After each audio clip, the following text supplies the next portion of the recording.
The morning sun filtered through the tall courthouse windows, casting long shadows across the marble floors that seemed to stretch on forever. 7-year-old Emma clutched her stuffed rabbit, Mister. She'd named him when she was 5, as she walked through the heavy oak doors alongside her grandmother. Her small hand was swallowed by her grandmother's weathered palm, and yet Emma felt impossibly small, like she was shrinking with every step they took deeper into the building. The courthouse smelled of old wood, furniture polish, and something else, something that Emma's young mind recognized as fear, though she couldn't quite name it. The custody battle between her parents had been ongoing for 18 months now. 18 months of whispered conversations behind closed doors, of her mother's red-rimmed eyes at breakfast, of her father's sudden outbursts over trivial things. Emma had learned to read the signs. On bad days, her mother would pick her up from school with a forced smile that didn't reach her eyes.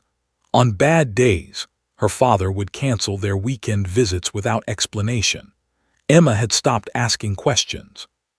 She'd learned that asking only made things worse, only deepened the lines around her parents' mouths and the distance between them. What had started as a simple disagreement about child support and visitation schedules had morphed into something uglier, something meaner. Allegations flew from both sides. Her mother accused her father of being emotionally abusive and financially irresponsible. Her father accused her mother of parental alienation and emotional manipulation. Lawyers had become fixtures in her life, their thick folders and stern expressions as familiar as her teachers at school. But today was different. Today, the judge had decided that Emma herself needed to testify. Today, a child was being asked to choose between the two people she loved most in the world. Squeezed Emma's hand reassuringly as they made their way up the marble staircase to the 3rd floor. "Remember, sweetheart," her grandmother whispered, though her own voice trembled slightly, "you just tell the truth. That's all anyone can ask of you." But Emma knew it wasn't that simple. The truth was complicated. She loved her mother fiercely, loved her laugh, the way she braided Emma's hair on Sunday mornings, how she always remembered Emma's favorite breakfast was blueberry pancakes. But she also loved her father desperately, loved his terrible jokes that made her groan, the way he lifted her onto his shoulders to see over crowds, how he read her bedtime stories in funny voices that had her giggling until her sides hurt. How could she possibly choose? How could she possibly tell a judge that she wanted to stay with both of them, that the real enemy wasn't either of her parents but the anger and hurt between them? The courtroom itself was intimidating in ways Emma hadn't anticipated. It was far larger than she'd expected, with a vaulted ceiling that made her voice sound small and insignificant in her own mind. The walls were paneled in dark wood that seemed to absorb light rather than reflect it. The judge's bench loomed at the front of the room like a throne, elevated above everyone else, a physical manifestation of authority. Long wooden tables were positioned on either side where the attorneys sat, their expensive suits and leather briefcases radiating a kind of professional menace. Behind the tables sat her parents, separated by what felt like an ocean of courtroom air. Her mother sat on the left, wearing a navy dress that Emma had seen before. Her hair was carefully styled, makeup applied with precision, armor Emma had learned for difficult days. Her father sat on the right in a charcoal suit, his jaw clenched so tightly that Emma could see the muscle working beneath his skin. He looked angry, though she knew he wasn't angry at her. He was angry at her mother. They were always angry at each other now, which meant Emma had become angry at the situation, angry at feeling powerless, angry at a world that seemed determined to tear her apart. The courtroom gallery behind the attorney tables held a handful of observers. Would sit there, Emma knew, along with Buddy. Just thinking about Buddy's presence made Emma's breathing slightly easier. Buddy was a 4-year-old golden retriever, certified as an emotional support and service animal. Emma's therapist, Dr., had recommended him 18 months ago, when the stress of the custody battle had begun manifesting in panic attacks and anxiety so severe that Emma sometimes couldn't attend school. Buddy had changed everything. The dog seemed to have an almost supernatural ability to sense when Emma's anxiety was escalating, and he would lean against her leg or rest his head on her lap, grounding her back to the present moment. She'd been working with Buddy and Doctor on special signals, ways to communicate with the dog that would help him respond to her emotional needs. They'd practiced hundreds of times. Emma would make a small circular motion with her finger, and Buddy would come to her side, his warm presence like an anchor in a storm. She'd practiced in Doctor's office, at her grandmother's house, at school with the teacher's permission. Buddy knew the signal as well as Emma did. The courtroom began to fill with people. The judge entered, a woman in her 60s named Judge, with steel-gray hair and sharp, intelligent eyes that seemed to see everything. Bailiffs in uniform stood at attention. Court reporters positioned themselves at their machines. And then it was time. The clerk called Emma's name, and her grandmother squeezed her hand one final time before releasing it. Emma walked to the witness stand on legs that felt disconnected from her body. Someone handed her a Bible. Someone asked her to swear to tell the truth. She placed her small hand on the leather cover and whispered the words, though she barely heard herself speak them. The courtroom seemed to hold its breath. Then the opposing attorney, a man with sharp features and eyes like flint, approached her position. Emma's heart began to hammer against her ribs with the force of a frightened bird trapped in a cage. She looked down at her hands, then up at the attorney, then toward the gallery where her grandmother sat. And there beside her grandmother was Buddy. The dog's golden eyes met hers across the vast space of the courtroom, alert and knowing. Somehow, Emma realized Buddy already sensed her fear. He was ready. He was waiting. What happened next would change everything. "State your name for the record," the opposing attorney began, his voice smooth and professional, almost gentle. Emma swallowed hard. Emma Mitchell," she managed, her voice barely above a whisper. The court reporter leaned forward, her fingers poised over the stenotype machine. "Speak up, please," the judge said kindly, though even her gentle instruction made Emma's anxiety spike. She hated being the center of attention. She'd always been a quiet child, preferring to observe rather than be observed. "Emma Mitchell," she repeated, louder this time, though it felt like she was shouting in a library. The attorney smiled, a practiced smile that Emma recognized as the kind adults used when they were trying to seem friendly but weren't actually friendly at all. She'd seen her mother use that exact smile when talking to her father's new girlfriend. "Emma, I'm Mr.," the attorney said, pulling up a chair and sitting down so that he was at eye level with her. The gesture seemed designed to make him appear less threatening, but somehow it had the opposite effect. Emma felt trapped. "Can you tell me, Emma, how old you are?" 7, Emma answered. "I'll be 8 in March." "That's wonderful. March is a great month for birthdays," Mr. said, his tone dripping with false warmth. He paused, letting the comment settle. Then his expression shifted, became more serious. "Emma, I want to ask you some questions about what happens at home. Is that okay?" Emma nodded, then remembered the judge's instruction about speaking clearly. "Yes," she said. "Good. Now, Emma, when you're with your mother, does she ever talk about your father?" This was the beginning. Emma could feel it. This was the moment when things would start to get harder. "Sometimes," she said cautiously, trying to think of the right answer. There was no right answer, she realized with a sinking feeling in her stomach. Anything she said could hurt someone. She talks about him. "Does she say nice things about him?" Mr. leaned forward slightly. "Or not so nice things?" Emma's mouth went dry. Both." "Both? Can you give me an example of something not so nice that your mother has said about your father?" Emma's hands, which had been resting in her lap, began to tremble slightly. She thought about lying, about making something up that would satisfy the attorney, but she also understood instinctively that lying in a courtroom, under oath, with her hand on a Bible, was wrong. "She said Daddy didn't help her enough," Emma said quietly. "When I was a baby, she said he wasn't there." "Wasn't there," Mr. repeated, as if tasting the words. "Did she say anything else? Did she say anything about your father's character, his reliability, whether he's a good father?"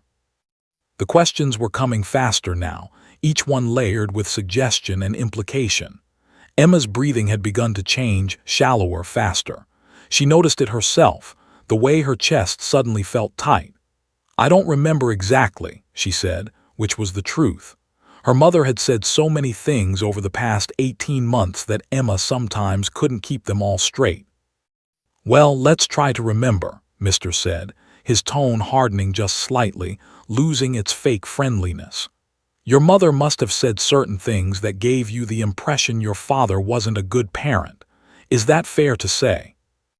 "Objection," Emma's mother's attorney called out from her table. "The question is leading and argumentative. The child shouldn't be put in a position to characterize parental statements she may not fully understand." "Sustained," the judge ruled. "Mr. Rephrase your question." But the damage was already done. The attorney's implicit suggestion that Emma's mother had poisoned her against her father, that Emma couldn't be trusted to remember things accurately, that she was being manipulated, had planted itself in Emma's mind like a seed. Her anxiety spiked further, climbing higher, threatening to overwhelm her. Mr. continued undeterred. "Emma, when you're with your mother, does she ask you questions about what you do with your father, what he says to you? Does she want to know details?" "Sometimes," Emma whispered. "And what do you tell her?" "The truth. I tell her what happened." "Does she seem happy when you tell her good things about your father?" The question was a trap. If Emma said yes, it implied her mother was hiding her true feelings. If she said no, it implied her mother didn't want Emma to have a good relationship with her father. Or does she seem upset? Emma's chest was rising and falling more rapidly now. The room felt like it was getting smaller. She couldn't see her mother or her father clearly anymore. Their faces seemed to blur at the edges of her vision.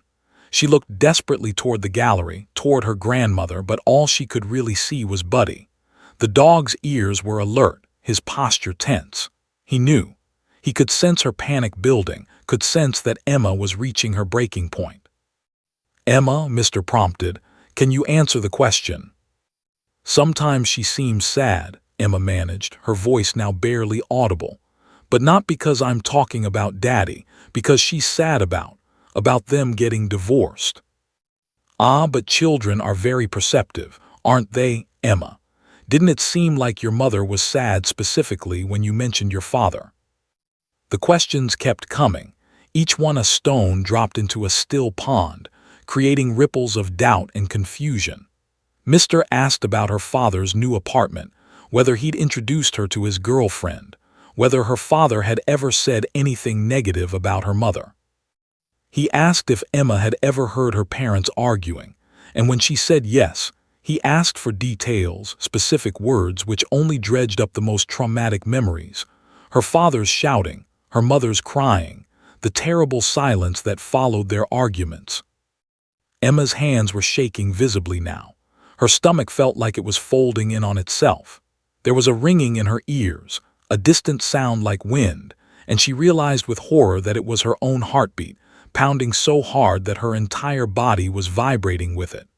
Panic was rising in her chest like floodwaters, and she couldn't seem to take a deep breath. Every breath felt insufficient, shallow, like she was trying to breathe through a straw. "Your Honor," Emma's attorney began to object, but Mr. kept going, pushing forward like a lawyer who smelled blood in the water. "Emma, do you feel safer with your mother than your father? Do you feel like your mother protects you better? Is that why you prefer being with her?" "I don't," Emma tried to say, but her voice was shaking so badly that the words came out fractured and broken. "I don't prefer one. I love them both." "But you must prefer one," Mr. pressed. "Children always have a preference. Who do you feel more comfortable with?" The courtroom seemed to tilt. Emma gripped the edge of the witness stand, her small knuckles white. She was drowning. She was drowning in this room full of adults, drowning in their anger and their questions and their need for her to choose a side. The stuffed rabbit that had been beside her was suddenly on the floor. She must have dropped it, though she didn't remember doing so. And then she caught Buddy's eye again, across that terrible distance. She made the signal, her hand trembling as she traced that small circle in the air. Her secret signal, her plea, her desperation made visible. Buddy rose to his feet. The signal was so subtle that most people in the courtroom wouldn't have noticed it at all. Just a small circular motion, the kind of gesture a child might make absent-mindedly while thinking. Emma's hand moved slowly, deliberately, her index finger tracing that invisible circle in the air. The same circle she'd drawn 100 times in Doctor's office. The same circle that had become the language between her and Buddy. The only language that mattered when words failed and the world became too big and too loud and too demanding. Buddy's entire body went rigid in that instant. The golden retriever's golden brown eyes locked onto Emma's across the vast expanse of the courtroom, and in that moment, all the background noise, the attorneys' voices, the judge's presence, the court reporter's fingers on the keys, seemed to fade into irrelevance. There was only Emma's fear and Buddy's response to it. The dog rose to his feet with a deliberation that suggested he was acutely aware of what he was about to do and the significance of it. Emma's grandmother gasped slightly, reaching out instinctively as if she might grab Buddy's collar and hold him back. But some part of her understood, the same part that had spent months watching her granddaughter panic and spiral and struggle, that this was something that needed to happen. Her hand fell away. Buddy's nails clicked against the hardwood floor as he began moving through the courtroom, and the sound seemed to echo in the sudden, profound silence that had fallen over the space. Mr. was still talking, still asking his questions, but his voice trailed off as everyone became aware that something unusual was happening. The bailiff, stationed near the gallery, started to move forward, his hand raised in a gesture meant to halt the dog's progress. But something in Buddy's expression, a calmness, a purpose, an almost noble determination, caused him to hesitate. The bailiff looked toward the judge, unsure. Buddy moved with the grace of an animal who had been trained for exactly this purpose, though his training had never specifically included walking into a courtroom mid-trial. But the training Emma had done with him, the bond they'd cultivated with Doctor, the hundreds of hours they'd spent learning to read each other, that was a different kind of training. It was the training of love, of trust, of a creature so attuned to another's needs that it didn't require formal instruction. The dog's path through the courtroom was direct and unwavering. He passed the attorney's tables, and even the opposing attorney, Mr., fell silent mid-sentence, his mouth still open as if he couldn't quite process what his eyes were seeing. Buddy ignored everyone else in the room, Emma's father, Emma's mother, the judge, the bailiffs. He had tunnel vision now, focused entirely on his person, on the small girl in the witness stand whose emotional distress had reached a critical threshold. The click-click-click of Buddy's nails against the wooden floor seemed impossibly loud in the quiet courtroom. Every eye was now on the golden retriever. Some people were frowning, confused. Some had their eyebrows raised in surprise. The court reporter's hands had gone still over her keyboard, abandoned mid-transcription. Even the judge leaned forward, her stern expression shifting into something more complicated, more curious. Buddy reached the witness stand, and the moment his warmth pressed against Emma's legs, something fundamental shifted in the room. It was as if the air itself changed texture, as if everyone took a collective breath and held it. Emma's hands, which had been trembling uncontrollably moments before, suddenly stilled. Her breathing, which had been rapid and shallow and panicked, began to slow. Her eyes, which had been wide with terror, began to focus. The physical presence of her dog, warm, solid, real, present, served as an anchor, pulling her back from the edge of a full panic attack. Buddy rested his head gently against Emma's lap, his golden fur soft beneath her small hands. She buried her fingers in his coat, holding onto him like he was the only solid thing in a world that had become dangerously liquid and unstable. And in a way, he was. In a way, he was the only thing keeping her tethered to sanity, to safety, to the knowledge that she wasn't truly alone in this nightmare. "Your Honor," Mr. finally found his voice, sounding outraged and flustered in equal measure. "This is highly irregular. That animal has no business being in this courtroom. This is a disruption to the proceedings, and I insist that it be removed immediately." But his outrage seemed to bounce off the walls ineffectually. The energy in the courtroom had shifted irrevocably. This wasn't a disruption, it was a revelation. It was a moment of raw, unvarnished truth that no amount of legal maneuvering could obscure. Emma's mother's attorney stood up, her expression thoughtful. "Your Honor, I'd like to note for the record that this is a certified service animal. My client's daughter is clearly experiencing acute emotional distress, and this dog is providing legitimate therapeutic support." There was steel in her voice now, the voice of someone who had witnessed something profound and was prepared to fight for it. "The dog is irrelevant to these proceedings," Mr. said, but his voice had lost its certainty. He looked to the judge. "Your Honor, I move that the animal be removed and that the child's testimony be declared invalid due to these disruptions." Judge had been watching the entire scene unfold with the careful attention of someone who had spent 3 decades in courtrooms and had learned to read the truth beneath the words. She'd seen countless parents lie about their motivations. She'd seen attorneys manipulate evidence and testimony. She'd seen children coached on what to say, their natural honesty corrupted by adult interference. But she'd never seen anything like this. She'd never seen an animal communicate more truth in a single gesture than an entire afternoon of cross-examination could reveal. That dog's response to Emma's signal had told her everything she needed to know about what was happening in this courtroom. It had told her that this child was genuinely traumatized, genuinely suffering, and that continued interrogation in this hostile environment would cause further damage. The judge set down her pen slowly and deliberately. She interlaced her fingers on the bench in front of her, and when she spoke, her voice carried the weight of hard-earned authority. "Mister, I have a question for you. Did that dog do anything aggressive? Did it interfere with the court proceedings in any way other than its mere presence?" "Your Honor, the principal," Mr. began. "Answer the question," Judge interrupted, her tone brooking no argument. "Did the dog do anything other than provide comfort to a child who is clearly in psychological distress?" "No, Your Honor, but—" "Then the dog stays," Judge said, and in those 4 words everything changed. "In fact, I'm calling for a recess. We're going to take 30 minutes, and when we reconvene, we're going to discuss a different approach to this testimony. Because what I just witnessed was a child having a panic attack, and I will not continue this examination under these circumstances." She banged her gavel once sharply, and the sound echoed through the courtroom like a beginning, or perhaps like an ending. The end of one way of doing things and the beginning of something entirely different. Emma, with Buddy's head still resting on her lap, finally took a full, deep breath. The gavel's sharp crack seemed to reverberate through the entire building, traveling down hallways and through ventilation systems, carrying with it the weight of judicial authority.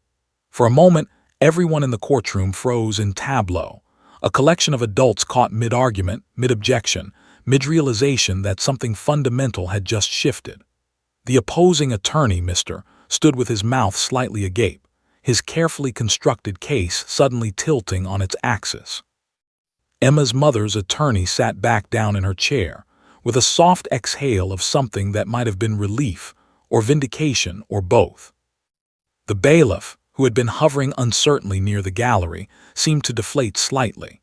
His job was to maintain order in the courtroom, but order, he was learning, sometimes looked different than he'd been trained to expect. He lowered his hand and returned to his position, giving Buddy a wide berth as the dog remained pressed against Emma's legs, his golden body a warm barrier between the child and the hostile world of the courtroom.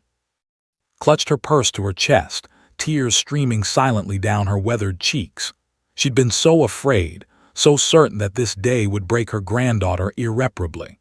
But watching Buddy cross that courtroom, watching the judge intervene with such decisive authority, it was as if someone had finally heard what Emma's small voice couldn't seem to articulate.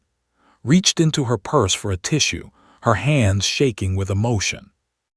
"All parties to my chambers," Judge commanded, her voice carrying the unmistakable authority of someone accustomed to being obeyed. "Now."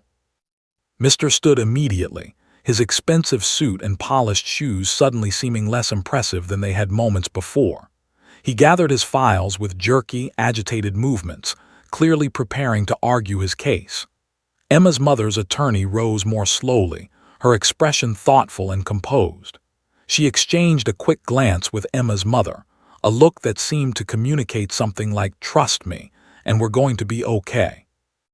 The judge looked directly at Emma. "Young lady, I want you to stay right here with your support animal. Your grandmother will remain with you. You don't have to go anywhere or answer any more questions right now. Do you understand?" Emma nodded, not trusting her voice. Buddy's head remained on her lap, and the dog's warm presence was the only thing anchoring her to the moment. She watched the adults file toward the judge's chambers, a small door to the side of the bench that seemed to swallow people whole. Her parents remained seated, neither of them looking at Emma, both staring straight ahead with expressions that mixed shame and confusion and anger. Once the attorneys and judge had disappeared behind the chamber door, the courtroom fell into an odd, suspended silence. The court reporter packed up her equipment. The bailiff stood at his post, his attention deliberately averted from Emma, as if she'd become both the most important and the most irrelevant person in the room simultaneously. Court staff moved about with quiet efficiency, and the remaining spectators, a handful of people who'd come to observe various proceedings, whispered to each other in hushed tones.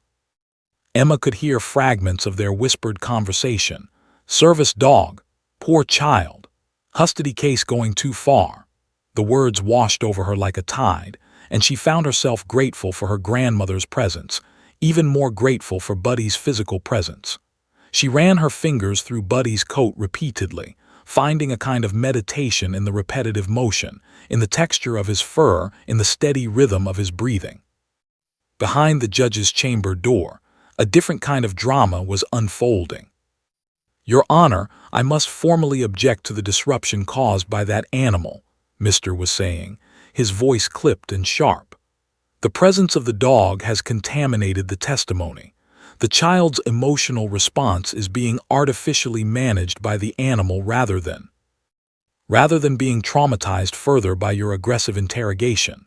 Judge's voice was quiet but cutting. She was seated behind her mahogany desk, her reading glasses perched on the bridge of her nose, her expression one of calm disappointment. "Mister, I've been observing your examination technique for the past hour. I watched you construct a series of leading questions specifically designed to confuse and manipulate a 7-year-old child. I watched you suggest facts, not in evidence, and demand that she choose between her parents. I watched her have what appeared to be the beginning of a panic attack." "The child is a witness, Your Honor," Mr. said, regaining some of his earlier confidence. "The rules of evidence apply equally to all witnesses, regardless of age. The rules of evidence also include provisions for protecting vulnerable witnesses," Emma's mother's attorney interjected. "Case law has established that children require special consideration during testimony. Arizona v. State v. There's extensive precedent for this." Judge raised her hand, silencing them both. She removed her glasses and set them on the desk in front of her, rubbing the bridge of her nose. "Let me be clear about what I observed in that courtroom," she said slowly and deliberately. "I observed a child in genuine psychological crisis. I observed a trained service animal responding appropriately to that crisis. I observed the child immediately begin to stabilize once the animal provided support. And I observed the opposing counsel attempting to continue questioning despite clear evidence of the child's distress." She leaned forward, her eyes sharp and focused. "In my 28 years on this bench, mister, I have learned to recognize the difference between a witness who is capable of providing reliable testimony and a witness who is too traumatized to do so. That child is too traumatized. Continuing to interrogate her in this hostile environment will not yield truth. It will yield panic responses, suggestible answers, and potentially lasting psychological damage." Your Honor, with respect, I believe you're allowing emotion to cloud your judicial judgment, Mr. said, his voice taking on a dangerous edge. The child's distress may be genuine, but it doesn't change the fact that she needs to be examined and cross-examined. That's the nature of the adversarial system. I'm well aware of the nature of the adversarial system, Counselor, Judge said, her voice dropping to a dangerous whisper. I'm also well aware that the adversarial system is designed to find truth, not to destroy children in the pursuit of legal victories. And I'm exercising my discretion, which this court unquestionably has, to protect a vulnerable witness from further trauma. She picked up her pen and began making notes. Here's what's going to happen. The child's testimony will be taken via video deposition.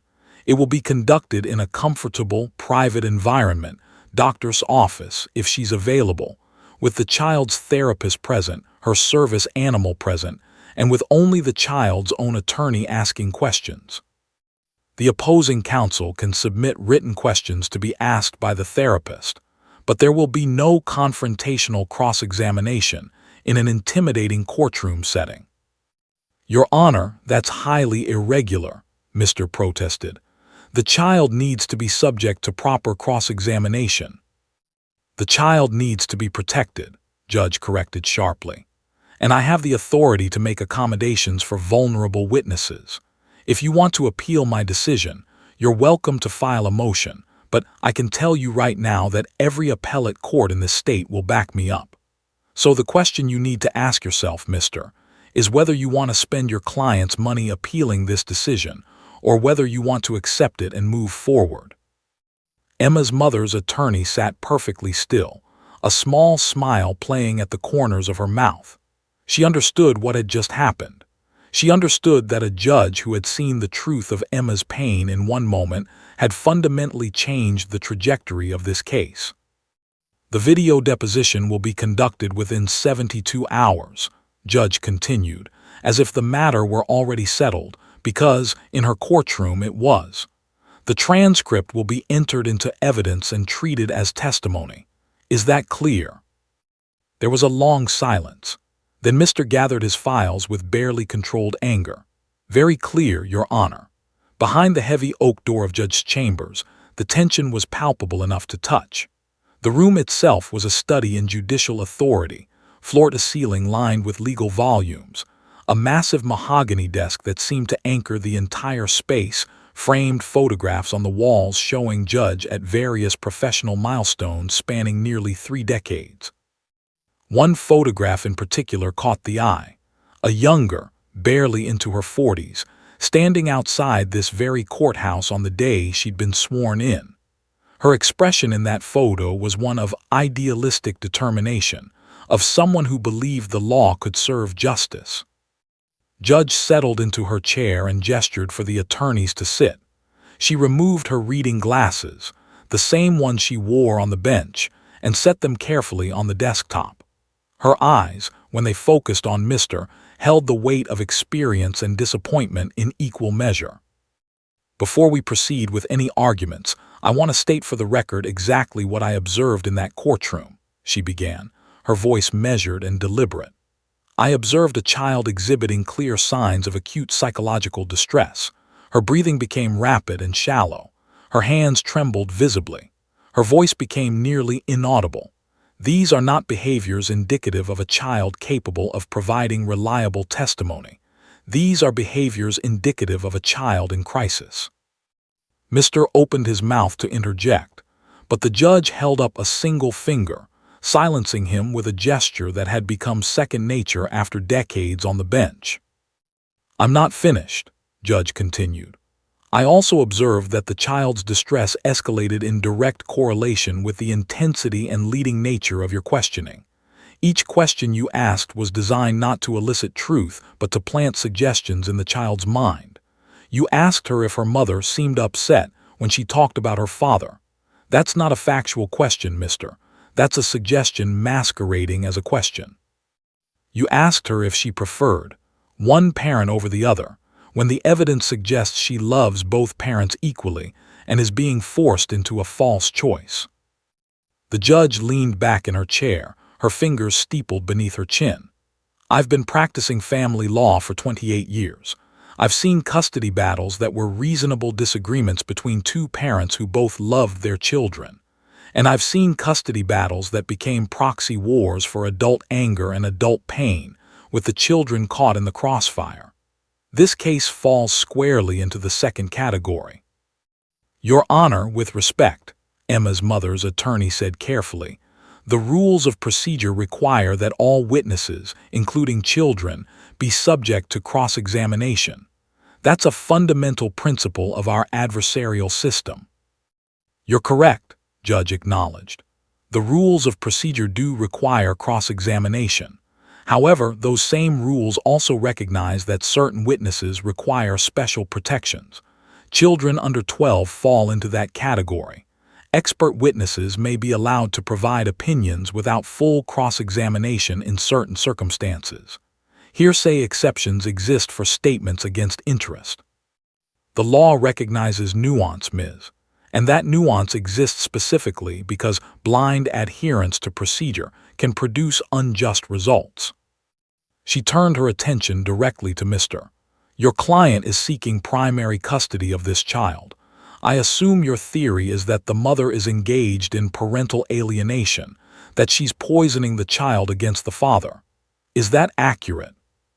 That's one of our arguments, yes, Your Honor, Mr. said carefully.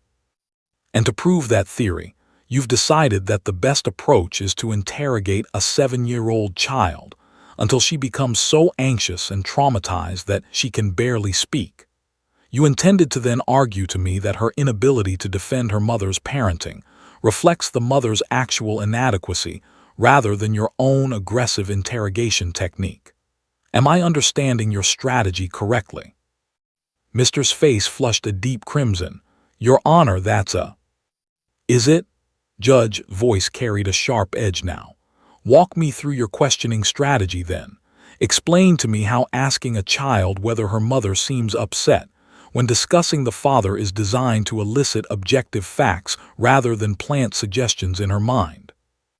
The attorney fell silent, unable to articulate a defense that would withstand the judge's scrutiny. I thought so, Judge said, returning her attention to her desk.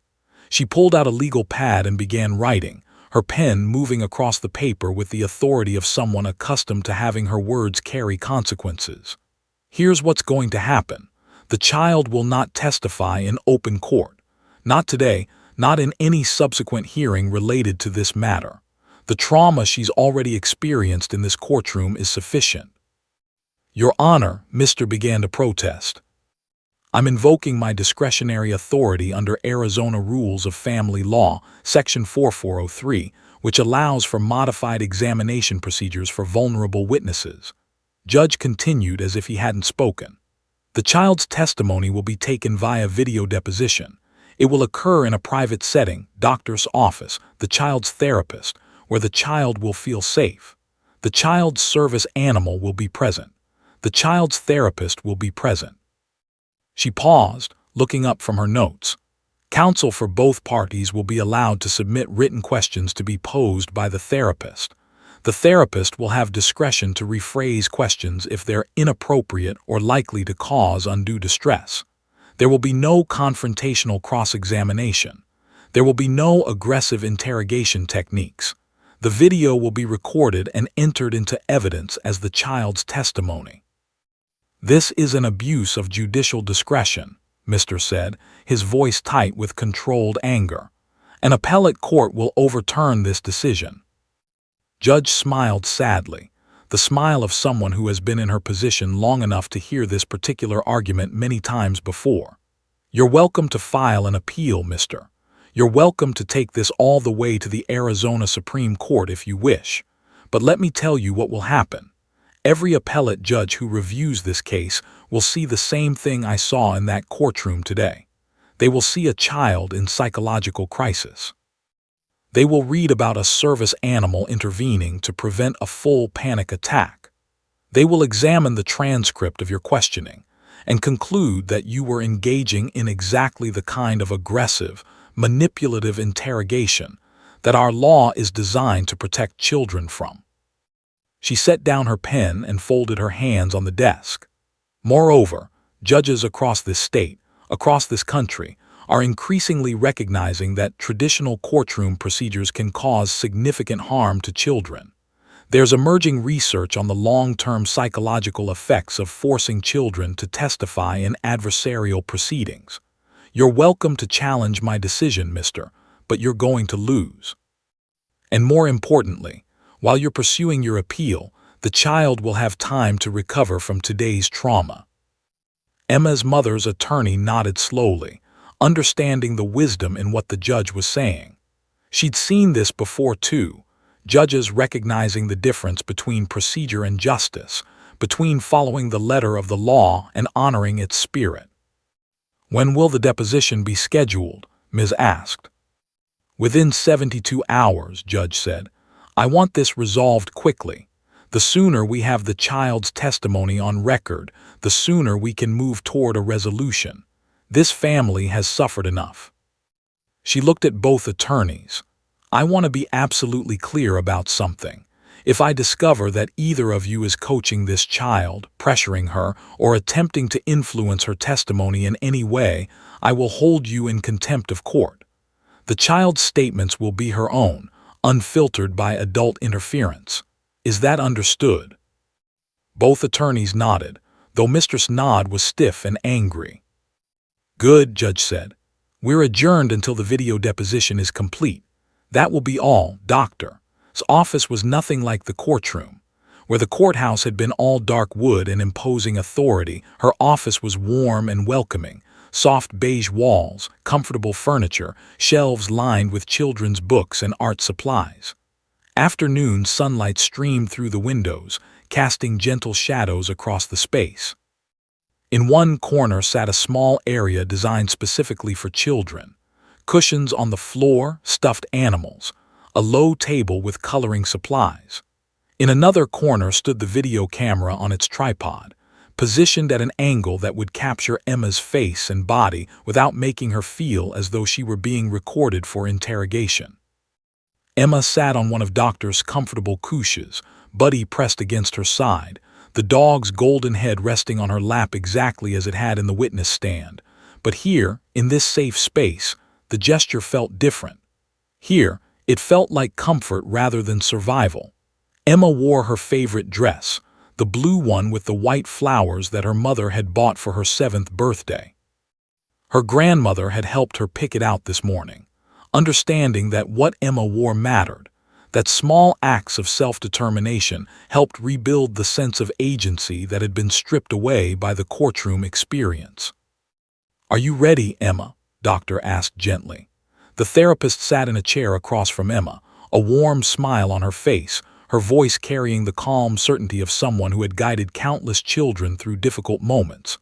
Doctor had been working with Emma for 18 months, since the custody battle had begun escalating. She understood Emma's fears, her anxieties, the particular way the child's nervous system responded to stress. Emma nodded, then whispered, "Will it hurt?" "The video?" Doctor asked. "No, sweetheart, it won't hurt at all. I'm just going to ask you some questions, the same kind of questions we've talked about in our sessions, and the camera will record your answers. The judge will watch it later. Your parents will watch it later. But it's just you and me and Buddy right now, okay?" Emma looked down at Buddy, then back at Doctor. "Okay," she said, her voice small but steady. The camera operator, a woman named Sarah who specialized in working with children and understood the sensitivity of custody cases, gave a thumbs-up signal from behind the camera. She'd done dozens of these depositions. She knew how to be present without being intrusive, how to capture truth without manipulation. Doctor began with easy questions, allowing Emma to settle into the process. "Emma, can you tell me your full name?" "Emma Mitchell," Emma said, and her voice was already different here than it had been in the courtroom. Here it was steadier. Here it carried less fear. "And how old are you?" "I'm 7, I'll be 8 in March." "That's wonderful. March is a special month. Now, Emma, I want to talk to you about your family. Can you tell me about your mom and dad? Emma took a breath. She reached down and ran her fingers through Buddy's fur, finding that familiar anchor. My mom is really nice. She makes the best blueberry pancakes for breakfast on Sundays, and she braids my hair really good. She reads to me before bed, and she's really good at doing voices. She makes me laugh. Emma paused, her expression becoming more thoughtful.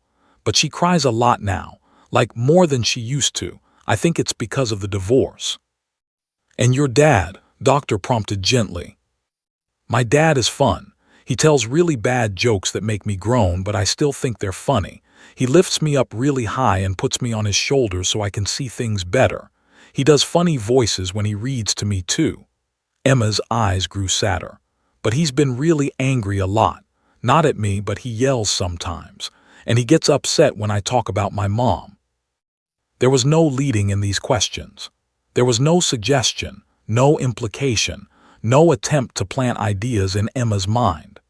Doctor was simply creating space for Emma to speak her truth, and that truth emerged naturally, organically, without the distortion that interrogation had introduced. Emma, do your mom and dad argue? Emma nodded slowly. Yeah, they argue about money and about when I can visit. They argue about a lot of things. How does that make you feel? Scared, Emma said quietly. It makes me scared. When they yell, I don't know what to do. I want to help them stop, but I can't. And I don't want to choose sides because I love them both so much. It's not fair that I have to choose. Tears began to slide down Emma's cheeks, but they were different from the panicked tears in the courtroom. These were real tears, authentic tears, the tears of a child expressing genuine emotion rather than a child in crisis. Doctor handed her a tissue, and Emma wiped her eyes, Buddy shifting slightly to press more firmly against her leg, as if anchoring her through the sadness. I love my mom so much, Emma said, her voice thick with emotion. And I love my dad so much. I don't want to live with one and not the other. I want us all to be together. Is that possible? Doctor's own eyes grew misty, but she maintained her professional composure. That's a very honest answer, Emma. What would make you feel safe and happy? If they stopped being mad at each other, Emma said immediately. If they could just, I don't know, like each other again, or at least not hate each other. I don't care where I live as long as I get to see both of them and they're not fighting all the time. The video camera continued to record silently, capturing every word, every gesture, every tear. It captured the authentic voice of a child untainted by courtroom hostility, uncontaminated by leading questions and aggressive interrogation techniques. Over the course of the next 30 minutes, Emma answered questions about what a typical day was like with each parent, what she wanted to do for her birthday, whether she felt safe with both parents. Answers that consistently painted a picture of a deeply loved child caught in an impossible situation, not a child who had been poisoned against one parent or the other. She spoke about missing her father when she was at her mother's house and missing her mother when she was at her father's house. She spoke about wanting them to be proud of her. She spoke about the terrible guilt she felt, as if somehow the divorce was her fault, as if she should have been able to do something to prevent it. When the deposition ended, Emma was emotionally drained but not traumatized. Doctor wrapped her in a warm hug, and Emma clung to her, Buddy pressing against both of them, creating a triangle of support. 3 days later, both of Emma's parents sat in separate rooms, watching the video of their daughter's testimony. Emma's father wept openly as he heard his child's voice expressing how much she loved him, how much she missed him. Emma's mother saw the pain in her daughter's eyes and finally understood that her battles with her ex-husband were causing their daughter genuine suffering. Both parents realized, watching that video, that they had lost sight of what mattered. And both parents knew with absolute certainty that things needed to change. The mediation room was neutral territory, neither threatening nor comforting, simply a space designed to facilitate difficult conversations. It was located in a building separate from the courthouse, on the second floor of a professional office complex that housed various family law mediators and counselors. The room itself was painted a soft gray, furnished with comfortable chairs arranged in a semicircle, with a wooden table in the center holding a pitcher of water and glasses. Large windows overlooked a park where children played on grass, a reminder of what the legal battle should have been about all along. Emma's mother, Mitchell, sat on one side of the semicircle, her hands folded tightly in her lap. She'd watched the video of Emma's deposition 3 times now, and each viewing had peeled away another layer of her carefully constructed justifications for the legal battle. She'd told herself that she was fighting for Emma's, that she was protecting her daughter from a negligent father. But watching Emma cry on video, watching her daughter express the pain of feeling caught between 2 parents, had finally seen herself clearly, and the reflection had been devastating. Across the room sat James Mitchell, Emma's father. He looked like he hadn't slept since watching the video. His face was drawn, his eyes red-rimmed, his entire body language suggesting a man who had been confronted with truths he could no longer deny. He'd been telling himself that was poisoning Emma against him, that the custody battle was necessary to protect his relationship with his daughter. But hearing Emma say, "I miss my dad when I'm at my mom's house," had shattered that narrative entirely. His daughter loved him. She wasn't poisoned. She was simply broken by their conflict. Between them sat the mediator, a woman named Tors who had been doing family mediation for 15 years. She'd seen countless custody battles, but she'd also seen transformations like this one, moments when parents finally recognized what their conflict was doing to their children. Had been briefed on the case, had read the court documents, had watched portions of Emma's video deposition. She knew the contours of the battle and the potential pathways toward resolution. "I think we should start by acknowledging what we all watched this week," said gently. "We watched a 7-year-old child express her truth about what's happening in her family. Before we discuss custody arrangements or financial settlements, I want to make sure we're all clear about what Emma is asking for." His voice broke when she spoke. "She's not asking for anything except for us to stop fighting." Tears streamed down her face. "She just wants us to love each other, or at least not hate each other. And I've been so focused on winning this battle that I haven't thought about what it's costing her." "I know," James said quietly. "I've been doing the same thing. I thought I was protecting her, but I was just hurting her more." For a moment, neither of them spoke. The silence in the room was heavy with accumulated guilt and regret. "I want to propose something," said. "What if we start from a different place than we've been starting? What if we start with the question, what does Emma need?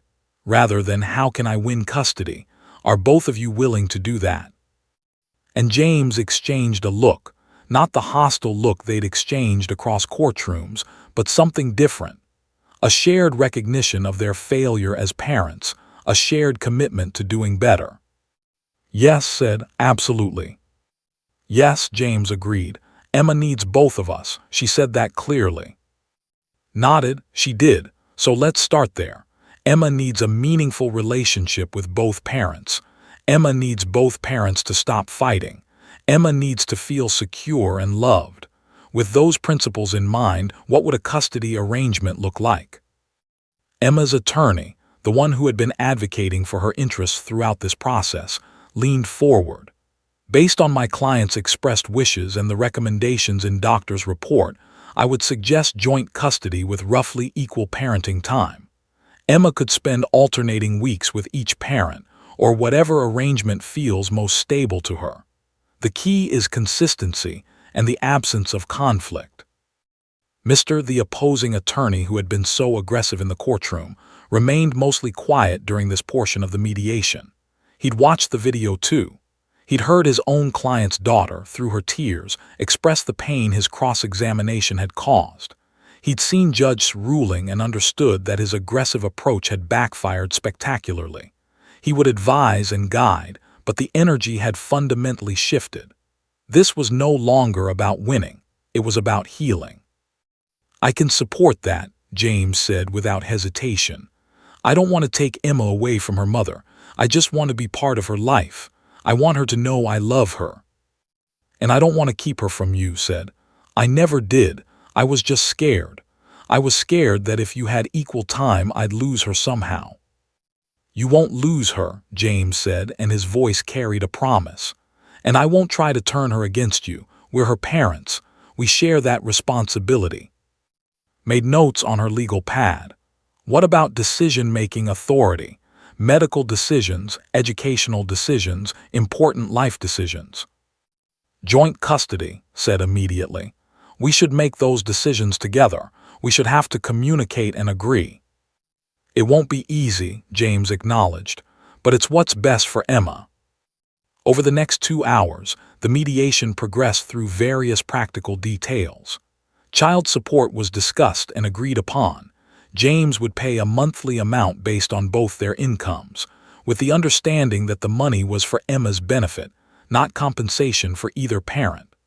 Holiday schedules were worked out. Emma would spend Christmas Eve with her mother and Christmas Day with her father, alternating year to year. She would spend Thanksgiving with whichever parent felt fairest based on the given year. Spring breaks and summer vacations would be split. But more importantly, both parents committed to something unprecedented in their relationship.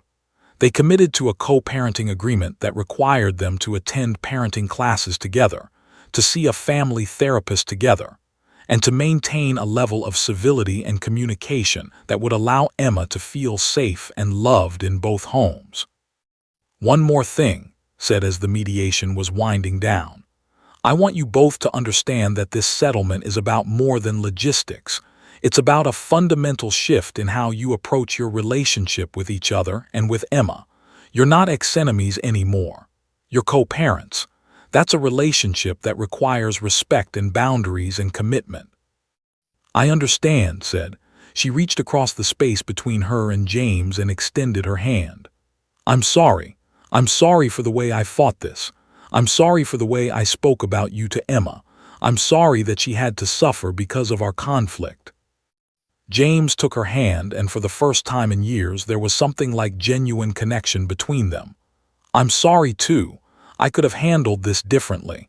I should have handled it differently, for Emma's sake. For Emma's sake, echoed. The settlement agreement was finalized that day. Both parents signed it. Both attorneys signed off on it. Torres provided the necessary documentation for Judge to review and approve. 3 days later, Judge sat in her chambers and reviewed the settlement agreement. A small smile played at the corners of her mouth as she read through the terms. She'd been prepared to make custody decisions based on Emma's testimony, based on the evidence presented, based on her own judicial wisdom. But she understood that this voluntary agreement built on both parents' newfound commitment to their daughters, was far better than any ruling she could have imposed. She signed the order approving the settlement and scheduled a brief court appearance where both parents would formally accept the terms in front of the judge. Emma didn't attend that court appearance. She didn't need to. The battle was over. The healing could finally begin. Judge sat in her office on a quiet afternoon in late November, 6 months after Emma's case had concluded. The Arizona legal community had been buzzing about the decision for months. Legal journals had published articles analyzing her ruling. Law schools had begun incorporating the case into their family law curricula. Other judges across the state had started citing her precedent when making decisions about vulnerable child witnesses. What had begun as one judge's compassionate intervention had rippled outward, touching the legal system in ways that few individual rulings ever did. On her desk lay a stack of materials related to the case, not the official legal documents, but something far more meaningful. There was a photograph of Emma and Buddy, taken at Emma's 8th birthday party. Emma was laughing, her arms wrapped around the dog's neck, her face transformed by genuine joy rather than the fearful expressions that had dominated the courtroom months earlier. Beside the photograph was a handwritten letter from Emma, her careful printing filling several pages, expressing gratitude for the judge's intervention. Judge had received dozens of letters and emails from other parents, other children, other attorneys who had been affected by her decision. Family law practitioners had written to thank her for establishing a precedent that allowed them to better protect vulnerable witnesses. Mental health professionals had written to express their support for an approach that recognized the psychological realities of childhood trauma. Other judges had written asking for guidance on implementing similar procedures in their own courtrooms. But the most meaningful communication had come from Emma's mother and father. They'd sent a joint letter, written together, explaining how the case had changed their lives. They described Emma's transformation, how the anxiety that had characterized the past 2 years had gradually subsided, how she'd begun sleeping through the night again, how she'd returned to being the happy, carefree child they remembered. They explained that they'd completed their co-parenting classes, that they were attending family therapy together monthly, and that, for the first time since their divorce, they could be in a room together without hostility. Judge had also received a formal inquiry from the Arizona Supreme Court asking her to prepare a detailed report on her decision in Mitchell v. Mitchell. The Supreme Court was considering whether to adopt new statewide rules for child testimony in family law proceedings, and her case had become the centerpiece of that discussion. Other states were watching Arizona's lead, waiting to see if other jurisdictions might follow suit. Meanwhile, Emma's life had transformed in ways both large and small. She'd started 3rd grade at a new school, one that was closer to both of her parents' homes, a neutral meeting point. She'd made new friends. She'd rejoined her after-school activities, soccer and art class, things she'd abandoned during the worst of the custody battle because the stress had made it impossible to enjoy anything. Her grades, which had plummeted during the litigation, had rebounded to straight A's. Her teacher reported that Emma was engaged, happy, and thriving. Buddy remained her constant companion, though his role had evolved slightly. He was no longer primarily a tool for managing panic attacks. Emma's anxiety had decreased significantly as her family situation stabilized. Now he was simply her friend, her confidant, her loyal companion through the everyday adventures of childhood.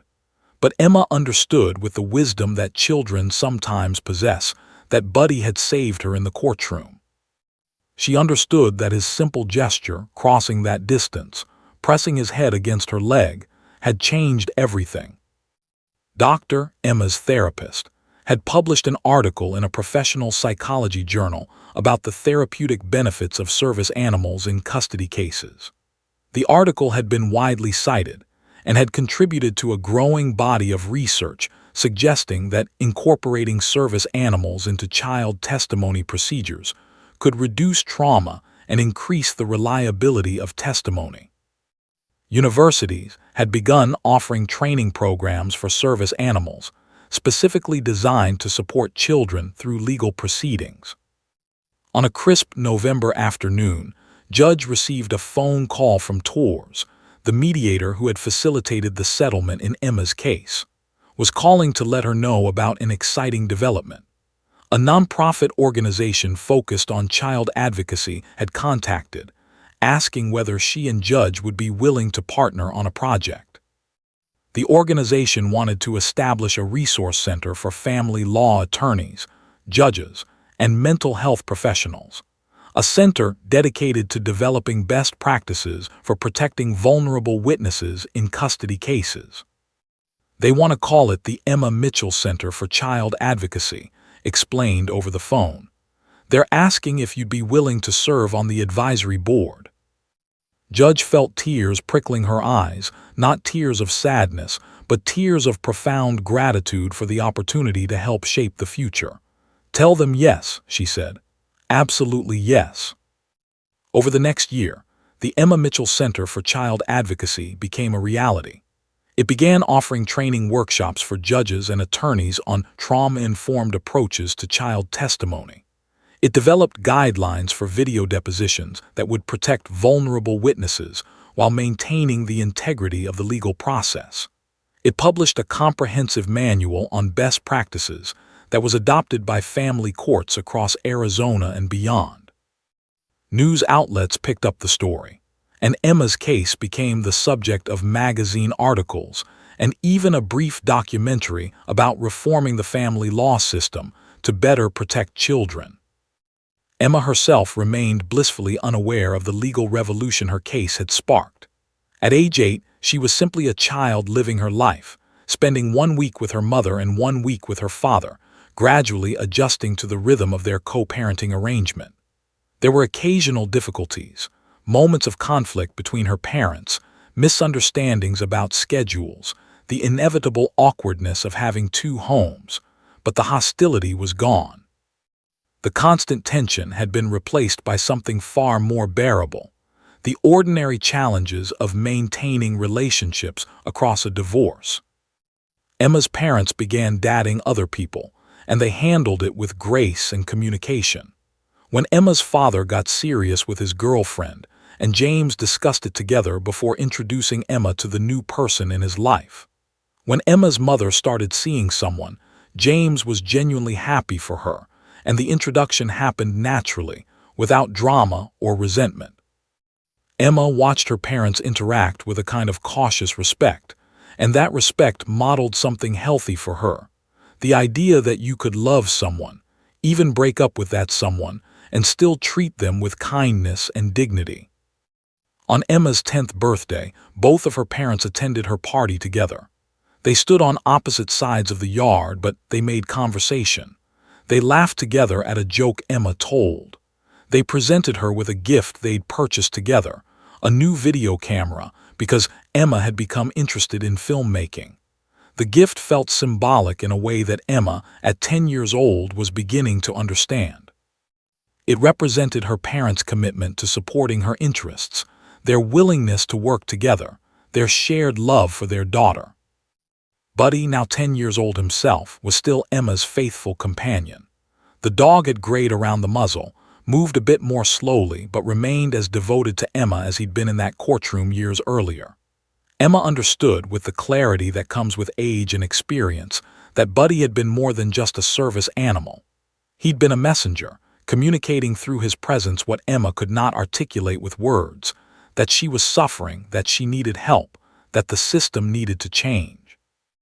Judge retired from the bench at 68, having served on it for 31 years.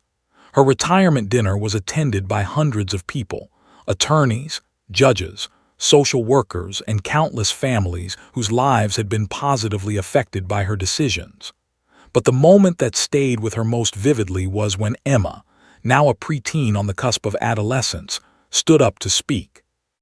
"Judge made me feel safe," Emma said, her voice clear and strong. "I was so scared that day in the courtroom. I didn't think anyone was listening to what I really needed. But then Buddy did his thing and Judge listened. She didn't just listen to my words, she listened to what my heart was saying. And she changed things. Not just for me, but for lots of kids." Emma paused, looking directly at Judge.